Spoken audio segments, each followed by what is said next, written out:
Hello everybody, Pokemon Trainer Rob here, and welcome back to the Pokemon Emerald playthrough.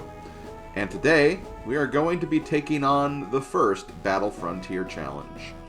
For this first challenge, we are going to be taking on the Battle Dome. The Battle Dome is not very complicated, as it's basically a single elimination tournament bracket where there are 16 trainers fighting each other in a 3 vs 3 Pokemon battle. This means you only have to win 4 matches to achieve victory in this establishment.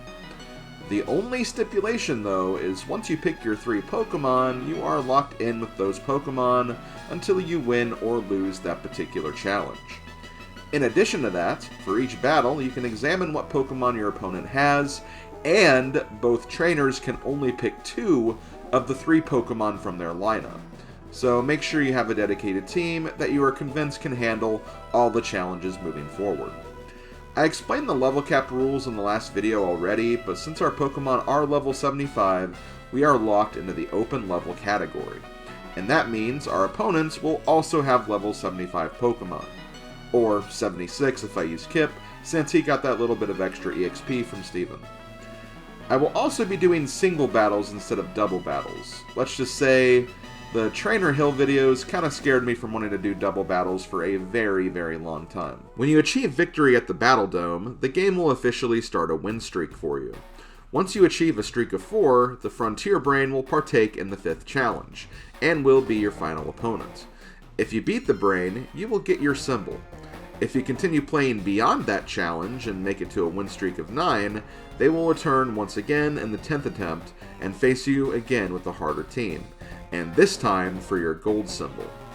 After that, it's pretty much just for extra BP and bragging rights if you challenge the establishment any further. As I've mentioned before, keeping a win streak is important. If you lose at any point during these matches, your streak will get reset and you'll have to start again. I know, not a great prospect, but those are the breaks here at the Battle Frontier, I'm afraid. For this video, I'll give a brief rundown of my journey through this building, but I won't cover every single battle. I'll cover as much as I can for the first round, but for each round afterwards, I'll only focus on the final battle, and of course the Frontier Brain fights when they come up. I hope this is a solid compromise, because this video would just be way too super long if I showed everything. For the first round, I chose Slavko, Bowser Girl, and Sig, my 3 lovely artist friends. I chose Bowser Girl and Sig for the sunny day benefits, and Slavko because, well, he's a slacking. Maybe not the best team, but I was convinced Slavko could handle anything and everything, or at the very least being clutch if a battle goes sideways. The first battle was simple. Slavko starts with a Hyper Beam to take out a Torchic, and then weathers a little damage from a Bellsprout to finish it off with an Aerial Ace after he recharges. Speaking of recharging, I should probably also mention that all of your team members will get healed in between fights, so don't worry about battling perfectly, or if you get an unwanted status condition. The second battle went pretty much the same if I'm being honest, although I used Sig for the beatdown this time. The enemies Chinchou and Kabuto stood no chance against my Breloom. You know what also didn't stand a chance against Sig? The third trainer's Magnemite and Mawile, because fighting is also super effective against Steel.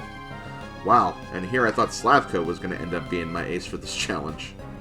The final battle did actually last longer than the previous 3, but not by much. My opponent leads with a Lairon, quad weak to Breloom's fighting move, and then closes with a Solrock. Now, to be fair, Solrock is actually a decent counter to Breloom, as it is a Psychic type, but Confusion isn't enough to take it down, and I still get it down in 3 Brick Breaks. It's actually kind of funny though, Solrock strangely used Light Screen after Brick Break number 2, which, if you don't remember, Brick Break destroys those barriers, so not really sure what the trainer was thinking, especially since I used that move 3 times in a row in just that one fight. So yeah, our first victory at the Battle Dome was actually pretty free. However, this was just the first round, and all future rounds will get harder. One-turn knockouts will not be this common, and we'll see a lot less first forms of Pokemon. Let's move on to round 2, and remember, I'm only going to be talking about the final fights for each of these next rounds. For this round, we start with Sig against a Rosalia, and after a back-to-back Sludge Bomb, I clearly have the advantage, despite Rosalia having more of a resistance to the move. I repeat the process to knock it out, and then bring in the opponent's Plusle. I switch to Giga Drain to heal a bit, but Plusle starts to stall using Wish and Paralyzing strats. However, once I break through the paralysis with a powerful Brick Break, it's not strong enough to survive the blow, and I get win number 2. The final battle of round number 3 goes, well, extremely well for me.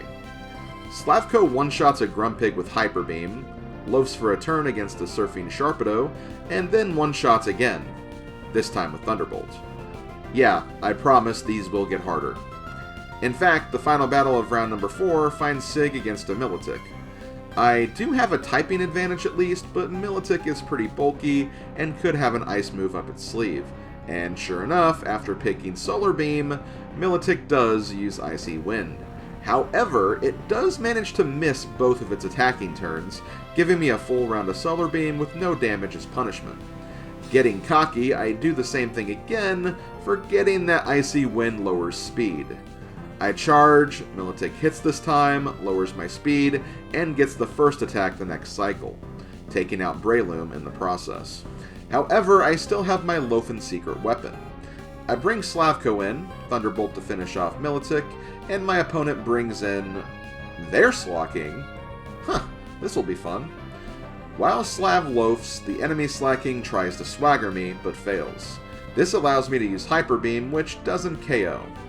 Opponent tries to yawn to put me to sleep, but I'm able to loaf and move again before the sleep happens, knocking my opponent out and getting my 4th victory. See, that was much more scary than the first few rounds, and we haven't even gotten to the Frontier Brain yet. Round number 5 will give us that fateful encounter though, as we reach the finals and face Tucker, the Frontier Brain of the Battle Dome. Tucker has a Swampert, a Salamence, and a Charizard, and all 3 can be quite dangerous if things don't go according to plan. I should also mention that I started bringing Iceman instead of Bowser Girl for my attempts at this point, because I knew Dragon and Flying types would be a bit of a weakness of mine, and thought Iceman would help in those kinds of pinches, especially in this battle if Salamence came out. The battle starts with Iceman against Swampert, which unfortunately the Water Ground type resists my Ice type moves. However, it is neutral damage at the very least, so I power through this exchange and hope that he sends in Salamence. Unfortunately, it's the Charizard, and that means Iceman has no chance, especially when Charizard uses Overheat. However, I also brought Slavko, so I felt pretty confident that he can handle it. And sure enough, he takes the dragon down with just 1 Hyper Beam. And with that, we beat our first Frontier Brain and got our first symbol, the Tactics symbol. We officially met our goal, but before we leave this establishment, let's see how far we can continue the streak and possibly attempt getting the gold symbol. Round number 6's finale starts with Slavko versus a Tauros. I'm actually starting with Slav this time because I noticed this trainer had all normal types and thought Sig would be a better closer in case things went haywire. Hyper Beam takes down Tauros, but doesn't quite get the trainer's second Pokemon, Clefable, as Slav goes down to a Thunderbolt and an Ice Beam respectively. However, Brick Break is there to finish up the fight and get our streak up to number 6.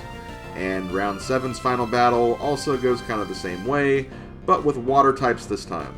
Slavko's Hyper Beam one-shots Slowking, weakens the following Walrein before going down, allowing Sig to jump in with a powerful Brick Break to finish off the Ice-Water type. Round 8's championship, although it does have the same basic result, is a bit more scary.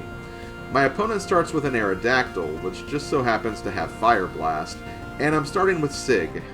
I decide to stay in though, because I felt Slavko was going to be enough to close out the battle, so I try Brick Break to see what happens, and surprisingly enough, it does decent damage to the Rock and Flying type. Sig still obviously goes down though, bringing in my secret weapon to finish off the beast with a Thunderbolt, not before it got a little piece of Slav's health in the process with a Double Edge. This has me worried because Kangaskhan is next, and if it has something like Double Edge or Hyper Beam, I'm likely toast. However, this Pokemon decides to use Mega Kick, and, well, it's still pretty dangerous. It does more than half of my remaining HP, and I have a turn of loafing to get through, meaning that if it attacks first and in the same fashion, I'm out of this tournament. I go ahead and prepare a Hyper Beam, and sure enough, Kangaskhan does outspeed me. However, Mega Kick does have low accuracy, and the move does miss, allowing me to hit with Hyper Beam, and one-shot the Kangaskhan, giving me my 8th win. Wow, that was close, and I probably should have lost that, not gonna lie, but alas, the streak continues. Just 2 more tournaments to get through, and at the end of round 9's run, we start with Sig versus a Swampert.